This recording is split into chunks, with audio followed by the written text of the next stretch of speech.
Hello बच्चों, let's read the question. A satellite orbit a planet of unknown mass is a circle of radius 3.0 into 10 to power 7 meter.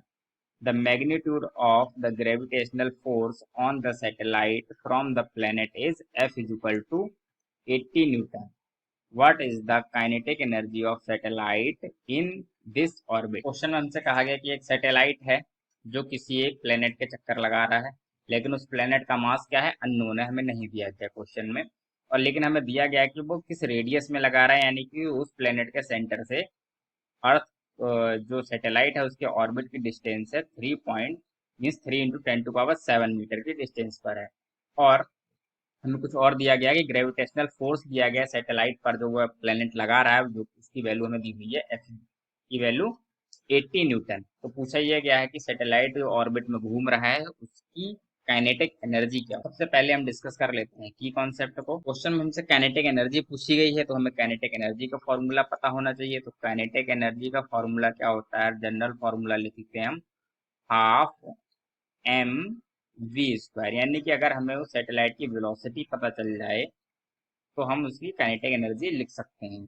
लेकिन हमें velocity पता नहीं चलेगी, तो हमें क्या दिया हुआ है, फोर्स दिया गया, तो हम उससे कुछ रिलेशन निकालने की कोशिश करेंगे। तो उसके लिए हमें पता होना चाहिए कि प्लेनेट कोई भी सैटेलाइट किसी प्लेनेट के चारों ओर चक्कर तभी लगाता है जब उसको कोई एक रिक्वायर्ड सेंट्रीपिटल फोर्स मिल रहा हो, यानी कि उसे कोई एक अभिकेंद्र जब बल अगर मिल रहा होगा तभी वो गोल चक्कर लगा सकता है। यानी कि जो उसे एफ सी, यानी कि हम क्या कहते हैं इसे, सेंट्रीपिटल फोर्स। सेंट्रीपिटल फोर्स उसे मिल रहा होगा, कहाँ से मिल रहा होगा, वो क्यों मिल रहा होगा, वो मिल रहा होगा ग्रेविटेशनल फोर्स की वजह, जिसे हमने एफ जी लिख दिया। तो यानी कि F C is equal to F G, यानी कि सेंट्रीपिटल फोर्स है वो ग्रेविटेशनल फोर्स की वजह से मिल रहा होगा, जो कि कितना होगा, 80 न्यूटन। तो यहाँ से हमारा लिंक हो रहा है, तो हम क्वेश्चन को यहाँ से कर सकते हैं। हम उसको भी थोड़ा आगे और सॉल्व कर लेते हैं। तो इसमें हम क्या करेंगे, सेंट्रीपिटल फोर्स का फॉर्मूला क्या होता है, m v square upon r होता है।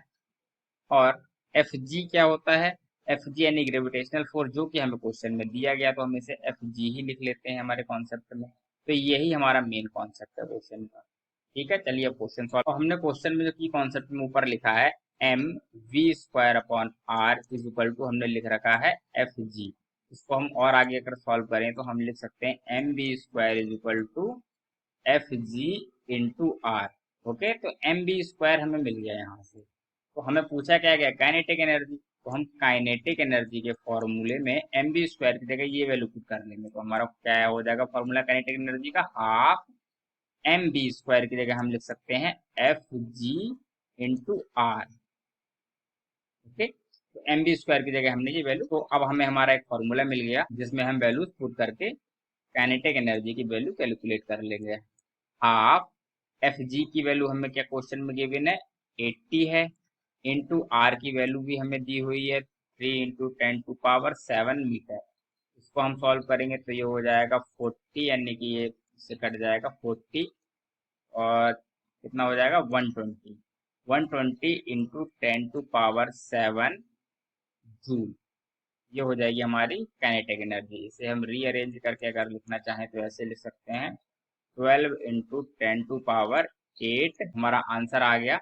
I hope you understood very well, thank you.